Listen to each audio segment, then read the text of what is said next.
오늘 우리에게 주신 하나님의 말씀은 신약성경 사도행전 1장 6절에서 8절의 말씀입니다. 이 말씀을 봉독할 때 살아계신 하나님의 음성을 다 함께 들으실 수 있기를 바랍니다. 그들이 모였을 때에 예수께 여쭈어 이르되 주께서 이스라엘 나라를 회복하심이 이때니이까 하니 이르시되 때와 시기는 아버지께서 자기의 권한에 두셨으니 너희가 알 바 아니요 오직 성령이 너희에게 임하시면 너희가 권능을 받고 예루살렘과 온 유대와 사마리아와 땅끝까지 이르러 내 증인이 되리라 하시니라. 아멘. 주 안에서 사랑하는 교우 여러분, 요즘 여러분의 마음을 가장 이끄는 일은 무엇입니까? 신앙인으로서 가장 앞세워 올려드릴 수밖에 없는 기도의 주제, 기도의 제목은 무엇입니까? 저에게는 요즘 가장 큰 관심, 그리고 가장 우선되는 기도의 주제는 우리나라의 미래, 그리고 제가 인생의 대부분을 몸담았던 우리 신학교의 미래, 무엇보다 우리 교회의 미래입니다. 30년, 40년, 아니 50년 후에 우리 한국은 어떤 모습이겠습니까? 우리 자녀들, 우리 손주들, 우리 청년 세대가, 우리 교회가, 우리 나라가 그때 어떤 모습으로 하나님 앞에 서 있을 수 있겠습니까? 나비 효과라는 말을 들어보셨을 것입니다. 나비 효과는 아주 작은 변화가 시간이 지나면서 예상하기 어려웠던, 전혀 예상치 않았던 큰 결과를 만들어낸다는 개념입니다. 원래 카오스 이론에서 나온 말이라고 합니다. 기상학자인 에드워드 로렌스가 연구한 날씨 모델에서 비롯되었다고 합니다. 이런 얘기 많이 우리가 듣지 않았습니까?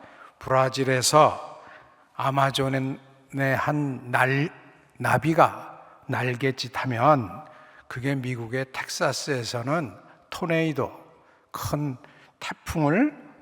폭풍을 일으킬 수 있다. 날씨처럼 매우 복잡한 시스템에서는 처음에 아주 작은 차이가 시간이 지나면 매우 큰 차이를 낳을 수 있다라는 이야기입니다. 나비 효과는 사실 우리 삶에도 적용할 수 있습니다. 작은 차이가 시간이 지나면 엄청나게 커질 수 있다. 아주 작고 하찮아 보이는 시작이 아무도 계산할 수 없었던, 예상하지 못했던 큰 결과로 이어질 수 있다는 뜻입니다. 저는 오늘 이 비유를 빌려오되 다르게 쓰고 싶습니다. 세상이 말하는 나비 효과가 그 누구도 주관하지 않는 우연, 누구도 예상치 못한 우연이라면 우리가 오늘 함께 나누고 싶은 것은 거룩한 나비 효과입니다. 아무리 작고 보잘것없어 보이는 신앙의 날개짓이라도 우리가 주일 예배를 이렇게 드리는 것, 매주 드리는 것, 그리 커 보이지 않은 작은 날개짓이라도 그것이 우연이 아니라 하나님의 부르심, 하나님의 손 안에서, 하나님의 섭리 안에서 이루어지는 것이라면 그것은 결국 시대와 세대와 지역을 가로질러 우리가 상상할 수 없는 큰 소망의 물결을 일으킬 수 있다는 믿음입니다. 이 믿음의 근거를 오늘 우리 본문, 오늘 주신 말씀이 우리에게 일러주십니다. 사도행전 1장 6절에 8절 말씀, 우리가 함께 한번 고백하겠습니다. 함께 읽습니다. 그들이 모였을 때에 예수께 여쭈어 이르되 주께서 이스라엘 나라를 회복하심이 이때이니까 하니 이르시되 때와 시기는 아버지께서 자기의 권한에 두셨으니 너희가 알 바 아니요 오직 성령이 너희에게 임하시면 너희가 권능을 받고 예루살렘과 온 유대와 사마리아와 땅끝까지 이르러 내 증인이 되리라 하시니라. 부활하신 주님을 눈앞에 목격한 제자들이 제일 먼저 물은 질문이 이것입니다. 주님, 언제입니까? 주께서 말씀하셨던 그 이스라엘 나라를 회복하심이 이때입니까? 이제 우리 민족이 로마의 압제에서 벗어나는 것이 이때입니까? 언제 우리가 강한 나라가 됩니까? 언제 우리의 고난이 끝납니까? 여러분, 낯설지 않은 질문입니다. 우리도 오늘 똑같은 질문을 하고 있지 않습니까? 주님, 우리 교회가 언제 또 더 큰 부흥을 맞이하겠습니까? 우리 자녀들이 언제 더 좋아지겠습니까? 우리나라의 공의와 정의와 사랑이, 자유가 언제 더 풍성하게 넘치겠습니까? 하나님의 나라를 바라기 때문에 우리는 주님을 만나면 이러한 질문을 하게 됩니다. 그런데 주님의 대답이 예사롭지 않습니다. 때와 시기는 아버지께서 자기의 권한에 두셨으니 너희가 알 바 아니요. 그게 언제 이루어질지, 그때가 어떻게 될지는 너희가 알 바 아니다. 이것은 질문을 피하신 것이 아니라 질문의 자리를 바꾸어 주신 것입니다. 언제, 어떻게, 얼마나 크게, 이것은 우리의 몫이 아니라는 것입니다. 아버지가 결정하실 것이라는 것입니다. 그러나 너희가 무엇을 할 것인가, 우리가 무엇을 할 것인가는 우리에게 주어진 몫입니다. 오직 성령이 너희에게 임하시면 너희가 힘을 받고 권능을 받고 내 증인이 되리라. 증인이 되는 것은 정해진 것이고 우리가 해야 될 것입니다. 바로 이것이 우리가 거룩한 나비 효과를 얘기할 수 있는 첫 번째 조건입니다. 우리의 작은 날갯짓이 언제 어디서 어떤 태풍이 되어 나타날지 우리는 함부로 계산할 수 없습니다. 그 계산은, 그 예상은 우리의 몫이 아니라 아버지의 권한입니다. 그러나 그 날갯짓을 오늘 지금 여기서 시작하라는 명령만큼은 분명하게 우리에게 주어진 것입니다. 이러한 마음으로 얼마 전 20, 30대 기독 신앙인 청년들과 함께 저는 유럽 필드 스타디를 다녀왔습니다. 첫 방문지는 독일의 통합된 독일의 수도 베를린이었습니다. 분단 독일과 통일된 독일을 동시에 상징하는 곳이기도 합니다. 베를린은 사실상 세상에서 얘기하는 세속적 나비 효과의 살아있는 현장이기도 합니다. 물론 통일 전에 많은 교회들과 많은 신앙인들과 많은 정치인들과 많은 시민운동가들이 통일을 위해서 작은 날갯짓을 했던 것은 사실입니다. 역사입니다. 그러나 1989년 11월 9일 밤에 동독 정부 대변인이 기자회견에서 이제 통일이 된 것도 아닌데 아직 그때 당시에 통일이 된 것도 아니고 아직 시간이 남아있다고 생각했는데 정치인들은 동독과 서독이 서로 여행할 수 있는 규정을 이제 결정을 했는데 그 시점이 언젠가 사실은 그때가 아니었는데 기자들이 물었을 때 그 대변인이 잘 모르고 즉시라고 실수를 했다고 합니다. 그것이 바로 방송으로 다 나가니까 시민들이 장벽으로 몰려들어서 그때부터 장벽이 본격적으로 무너지기 시작했다고 합니다. 사람들이 계획했던 것이 아니고 사람들이 생각했던 시간이 아니었습니다. 누구도 예상치 못한 실수의 날개짓이 결국은 통일을 앞당기게 되었습니다. 제가 80년대 초에 처음 방문했던 베를린은 높은 장벽으로 둘러싸인 회색 도시였습니다.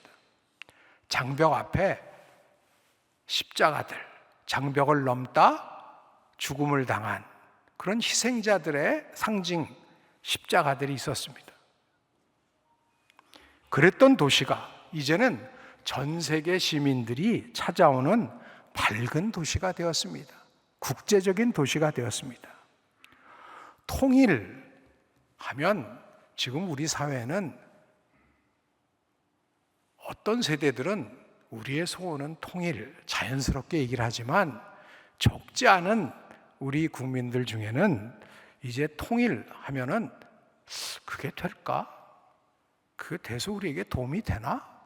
하는 비판과 냉소가 대세가 된 오늘의 현실에서 통일 전과 통일 후에 달라진 세계를 그 베를린 현장에서 확인한 것은 통일에 대해서 냉소적이고 또 비판적인 태도를 보였던 젊은이들에게도 큰 도전이 되었습니다.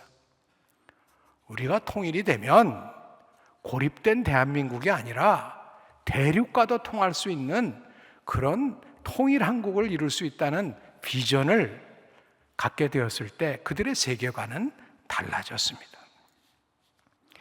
이어 방문한 룩셈부르크는 독일과 프랑스라는 강대국 사이에 낀 매우 작은 나라입니다.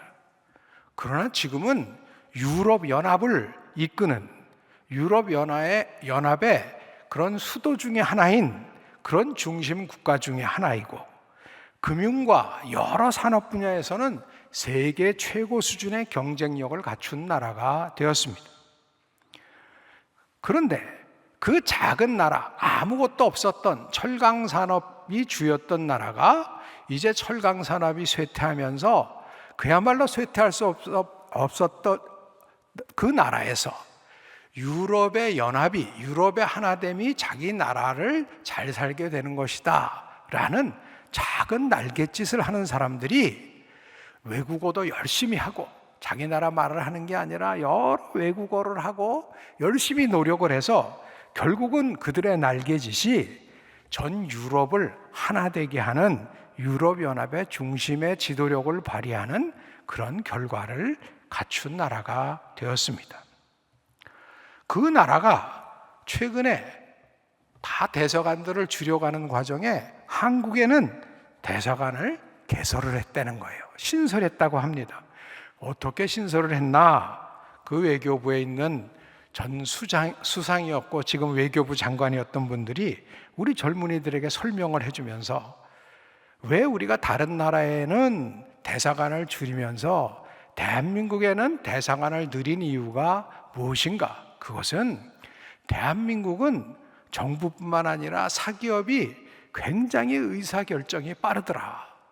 나라 발전을 위한 의사결정이 그렇게 빠른 나라가 전 세계에 별로 없더라 라고 하는 현실과 두 번째로는 K컬처로 상징되는 이 앞으로의 젊은이들에게 미치는 문화의 영향력이 자기들이 볼 때는 굉장히 중요한 것이기에 한국과의 파트너십이 우리에게는 매우 매우 중요합니다 라는 이야기를 들었습니다.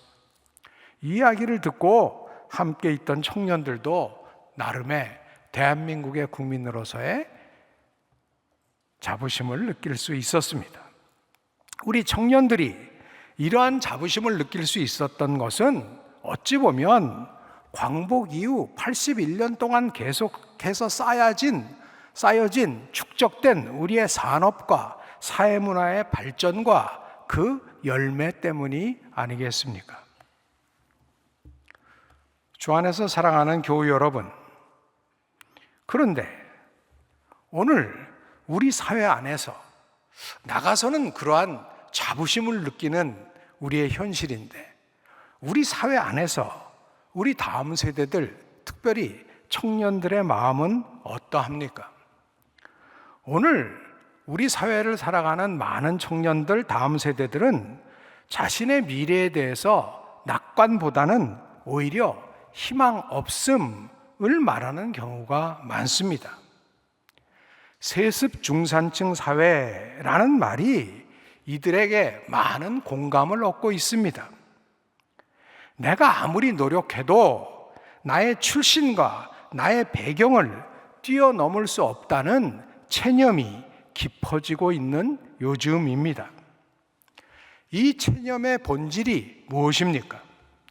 나의 날갯짓은 아무것도 바꾸지 못한다라는 불신입니다.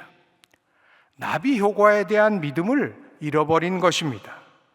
이런 청년들에게 우리 교회는 지금 어떤 메시지를 건넬 수 있겠습니까? 건네야 하겠습니까? 그래도 교회가 희망입니다. 교회를 통해서 복음을 통해서 우리는 희망을 봅니다. 라는 고백을 다시 들을 수 있어야 하지 않겠습니까? 이 질문 앞에서 우리는 우리보다도 훨씬 더 엄혹한 세월을 살아낸 우리 신앙의 직계 선배들, 그 직계 선배들을 떠올리게 됩니다. 우리 장로교회의 직계 혈통, 신앙적 혈통의 제일 위에 있는 바로 직계가 존 칼뱅이라고 할 수 있습니다.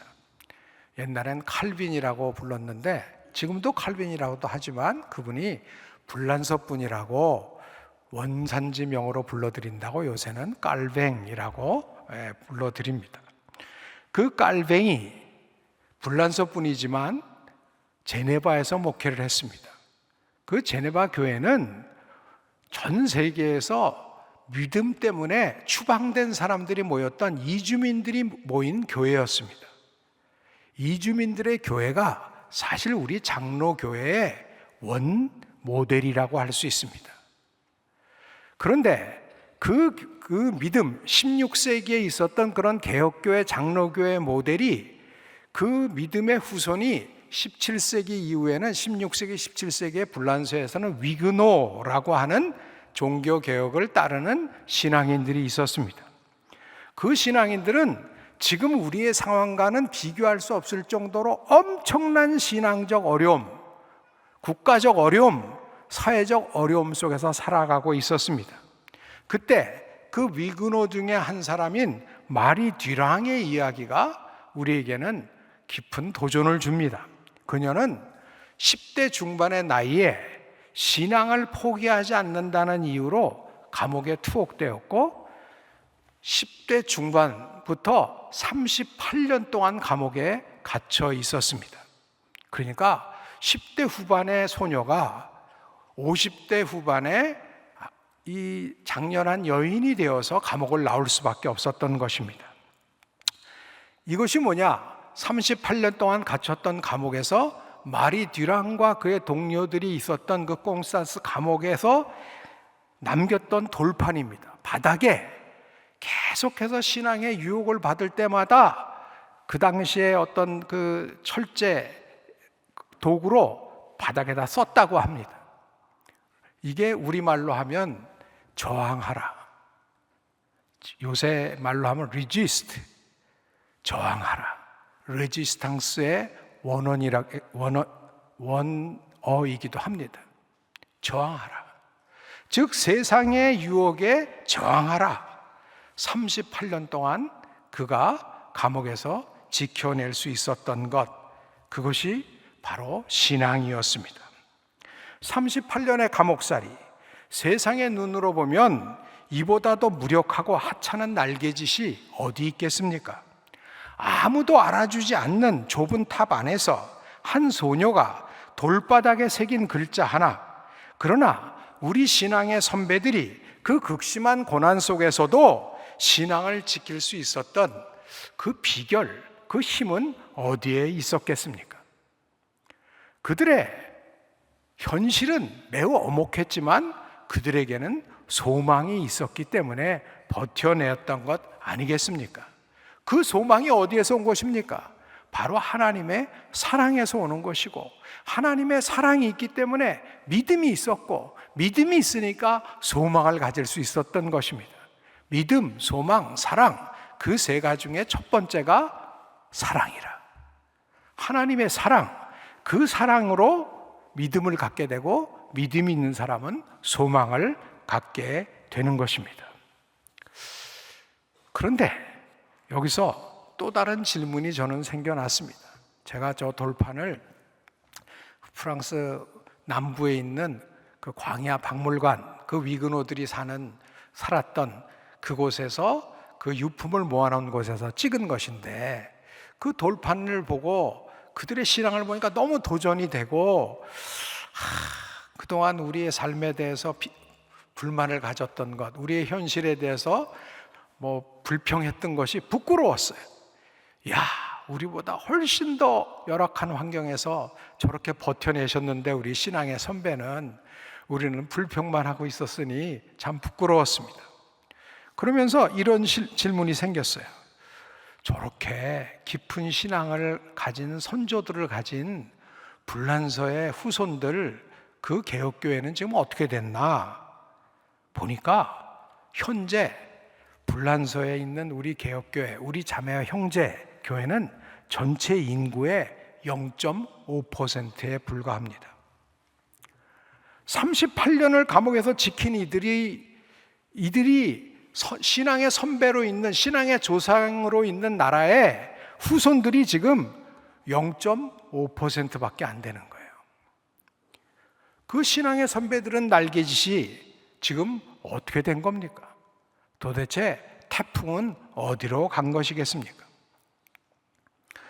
이 역설 앞에서 저는 예일대학의 선교학자였던 라민 사네의 통찰을 떠올리게 되었습니다. 라민 사네는 사실은 감비아 출신의 완전 아프리칸 흑인이셨는데, 그분이 아프리카에서 복음을 받고 개종을 하고 영국에 가서 공부를 하고 미국의 예일대학의 선교학 교수가 되었어요. 몇 년 전에 돌아가셨는데, 작년에 돌아가셨는데 가장 탁월한 선교학자 중에 한 분입니다. 근데 그분의 책을 읽다 보니까 그분이 이런 얘기를 하셔요.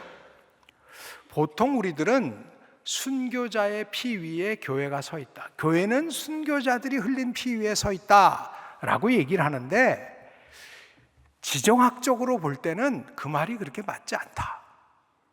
지정학적으로, 딱 지리적으로 볼 때는 순교자의 피 위에는, 순교의 피를 많이 흘린 곳에는 오히려 교회가 별로 없더라 라는 얘기를 하는 것입니다. 여러분, 북아프리카에 있는 교회들, 북아프리카가 옛날에는 기독교의 제일 초대 교회들이 있던 데 아니에요. 알렉산드리아 교회, 우리가 잘 아는 어거스틴, 아우구스티누스, 이런 분들이 지금으로 치면 어디 출신이냐면 알제리 출신이에요. 그 알제리에 이렇게 얘기하면 잘 모르시다가 우리 학생들도 잘 모르더라고요. 근데 그 알제리 하면 누가 생각나야 되냐면 플란서의 식민지였는데, 거기가 그 지단이라고 하는 축구 선수의 고향과 어거스틴의 고향이 비슷하다 그러면 다 알더라고요. 근데 지금은 거기가 다 뭡니까? 다 이슬람 지역이에요. 거기에 역사적으로는 비잔틴 문명이 활발했던 것입니다. 초대교회도 그랬지만 나중에는 비잔틴 문명이 아라비아 사막까지, 북아프리카, 아라비아, 지금의 터키에 이르기까지 엄청나게 찬란했던 것이 기독교 문명인 비잔틴 문명이었습니다. 그런데 지금 거기가 다 어떻게 됐습니까? 거의 다 이슬람권이 되었습니다. 불란서, 그 38년의 감옥 생활을 버텨냈던 마리 듀랑을 신앙의 선배로, 선조로 가지고 있는 교회는 0.5%. 북아프리카의 그 찬란했던 기독교 문명은 지금 거의 이슬람화 되었습니다. 과연 그들의 날개짓은 어디로 가버린 것이겠습니까? 놀라운 것은 북아프리카는 이슬람화 됐지만, 그렇기 때문에 오히려 박해를 피하고 사람들이 사하라 사막을 넘어서 물론 이슬람도 사하라 사막을 넘어서 왔지만 결국 복음은 사하라 사막을 넘어서 남쪽 아프리카로 올 수 있었고, 결국 남쪽 아프리카에 선교사들이 와서 선교를 할 수 있었기 때문에 라민 사네와 같은 사람이 복음을 받아들일 수 있었던 것입니다. 위그노들이 그렇게 박해를 받아서 전 유럽으로 불란서에서 쫓겨나서 전 유럽으로 흩어졌습니다. 그 중에 제네바에도 갔죠. 제네바에 존 넉스라고 하는 스코틀랜드 지도자가 와서 보고 스코틀랜드에 가서 장로교를 제대로 시작을 했어요. 그리고 그들이 나중에는 퓨리탄이 되어서 대서양을 건너서 미국에 가서 복음을 전했고, 미국에 가서 복음이 전해진 복음이 꽃을 피워서 나중에는 태평양을 건너서 일본으로 오고 한반도로 왔던 것 아니겠습니까? 사실 우리는 다 그들의 날개짓의 열매입니다. 여러분, 때와 시기는 하나님의 손안에 있는 것입니다. 우리는 이 역사 앞에서 세 가지를 깨닫게 됩니다. 첫째, 신앙인답게 산다는 것, 교회다운 교회가 된다는 것 결코 쉬운 여정이 아니라는 것입니다. 거룩한 날개짓은 대가를 요구합니다. 고난이 동반됩니다. 그런 의미에서 십자가의 복음이 아니라 물질의 번영만을, 희생과 고난이 아니라 십자가가 아니라 값없이 받는 복만을 강조하는 신앙은 우리에게 독이 됩니다.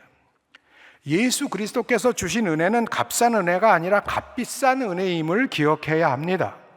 그 은혜를 우리 자신의 지금 이 순간 우리가 누릴 수 있는 육신의 정욕, 안목의 정욕, 이생의 자랑을 위해 소비함으로써 값싼 은혜로 전락시키려고 하는 오늘의 문화에 우리는 말이 뒤랑이 저항했듯이 우리는 저항해야 합니다.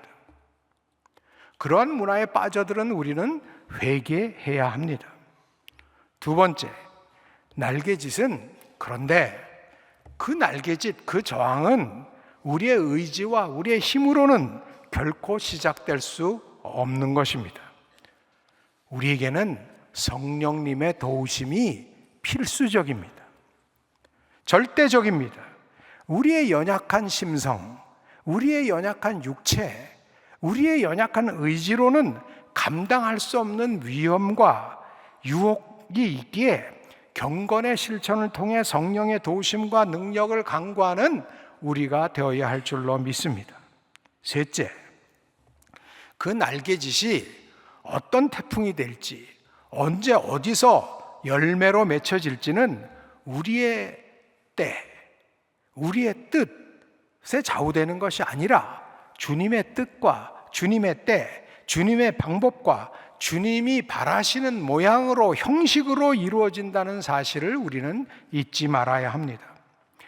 박해를 받았지만 그 박해를 통해 온 세계로 흩어져간 복음의 역사, 예루살렘에서 복음이 박해를 받으니, 사도들이 박해를 받으니 안디옥과 전 유럽으로 흩어져간 역사, 위그노들이 박해를 받으니 전 유럽으로 흩어져간 역사, 북아프리카에서 박해를 받으니 전 아프리카로 복음이 전해진 역사, 그 역사가 결국은 영국으로 갔고 미국으로 갔고 우리 한국에까지 이르게 된 것, 이 복음의 역사, 우리는 이 하나님의 위대하신 복음의 역사 기억하여야 할 것입니다.